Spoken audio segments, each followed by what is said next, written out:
Weeding alone in this area of the country, the southeastern part of the country, can actually account to more than 50% of the labor cost. When I say the total labor cost, I mean labor costs ranging from land preparation, planting of the cassava, weeding itself, fertilizer application, and the harvesting. Yes, these are what we that in total call labor cost. Only weeding account can account for more than 50% of those costs I just mentioned now. That is when you focus on manual weeding. To get weeding or to get labor for weeding in this area of the country is most time very difficult. So that is why I brought you to this field today to teach you as a farmer how to maneuver manual weeding in your farm. If you are here in this channel today, please, I beg you to subscribe to my channel, Wankoma Felix, and also like my videos and comment on them. It will go a long way in helping others that are not here today to reach them out through other links. You share the videos also. We beg you to also share the videos to link your colleagues or your fellow farmers so that they will learn what I'm going to teach here today, and also to watch all of my videos that I've also posted, I've also uploaded on this channel, teaching them about one thing or the other about root and tuber crops. Today, as I said, I want to teach you how to maneuver manual weeding when it comes to cassava cultivation. I purposely brought you to this field. If you look at this field, I will show you more of this field. You can see the field. You can see this field. Cassava was planted here more than a month ago. And as you are seeing, this field is as clean as anything, apart from some shrubs that you can see that cannot be killed by herbicide. All other weeds are nowhere to be found on this field. I'm going to teach you the step-by-step approach on how to maneuver manual weeding, on how to get this so that this field will stay like this for the next 2 months. So that by that time, your cassava must have grown. So it can also, I will also show you how to do the spraying when you have your cassava on your field. Most persons find it difficult to spray cassava field without killing the cassava. I will tell you what and what to do so that you will avoid killing your cassava. First thing to do is for you to do what? After your land preparation, you allow your field, the prepared field, for 1 or 2 weeks. Yes, by that time, the weeds will start coming. Yes, they will actually show face. Then you miss your herbicide. You miss pre-emergence and post-emergence herbicide. That is pre-emergence and then post-emergence, that's your glyphosate. You mix them together in a container at an appropriate measurement, appropriate meal.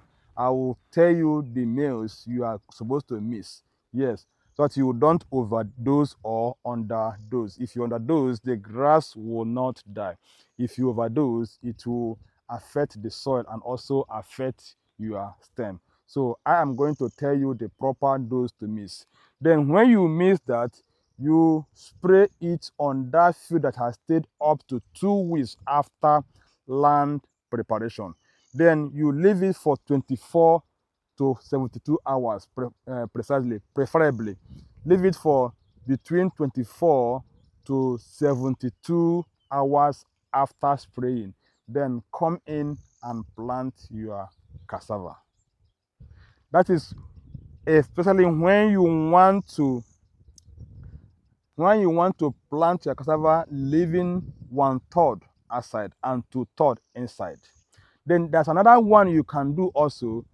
You also allow your field after land preparation to stay for a week or 2 weeks to allow the weeds to actually come out. When they show face, you do the same thing I told you about the the herbicide mixture, and then before that you plant your cassava.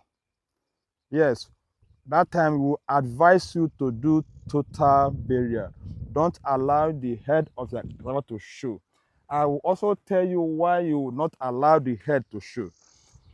If you allow the head to show, you are actually endangering some of the balls, some of the eyes of the cassava for herbicide to touch them. If herbicide touch any of the eyes, it will definitely affect the growth of the cassava. But notwithstanding, the one that is outside will not actually be so much affected. See, this time we'll just try our best to avoid anything that will endanger your cassava. So we advise sometimes you do the spraying 24 to 72 hours before planting your cassava. This one was done that way. You can see that the field is still clean after up to 1 month of planting. That is the first thing you will do. Then the second thing you will do is to apply fertilizer, especially where your the soil nutrient is inadequate. You apply your NPK fertilizer. Depending on what is available in your area, we have 15, 15, 15, and we have 20, 10, 10. Those fertilizers are similar, but they are not the same. Depending on what is actually lacking on your soil, you now apply basal application. I am going to make a video showing you what is basal application. Basal application is simply when you apply fertilizer as you are planting the cassava. Immediately after planting the cassava, you open a hole in front of the stem and apply fertilizer the same day, or latest 1 week after planting. Latest after 1 week after planting. This will enable the cassava to boost the growth of the cassava so that it can easily grow to the level where you can apply herbicide after 2 or 3 months. So with this advice, we ask you as farmers to do this, because actually getting labor for weeding in this area of the country is actually difficult. And when you get the labor, they will charge you, and then when they charge you, at the end of the day, you are already running at a loss. So to avoid all those loss, you try your best to see how you can maneuver manual weeding. That is the idea of this video, how to maneuver manual weeding, because of the cost of manual weeding in this area of the country. So I want to believe that what I have taught you is actually entering, and you'll be able to practice it in your farm. And please, if you are confused anywhere, I call on you to feel free to ask questions. Go to the comment section, ask your question about this video that I have just made, and make more requests on how to go about to maneuver this manual weeding. I will also give you the cost implication and the difference between using manual labor and spraying of herbicide, so that you actually get to know the point behind what I'm trying to say when it has to do with maneuvering manual labor. Thank you for watching. I hope, I want to believe that you have learned something today. Thank you, and God bless you. Bye-bye.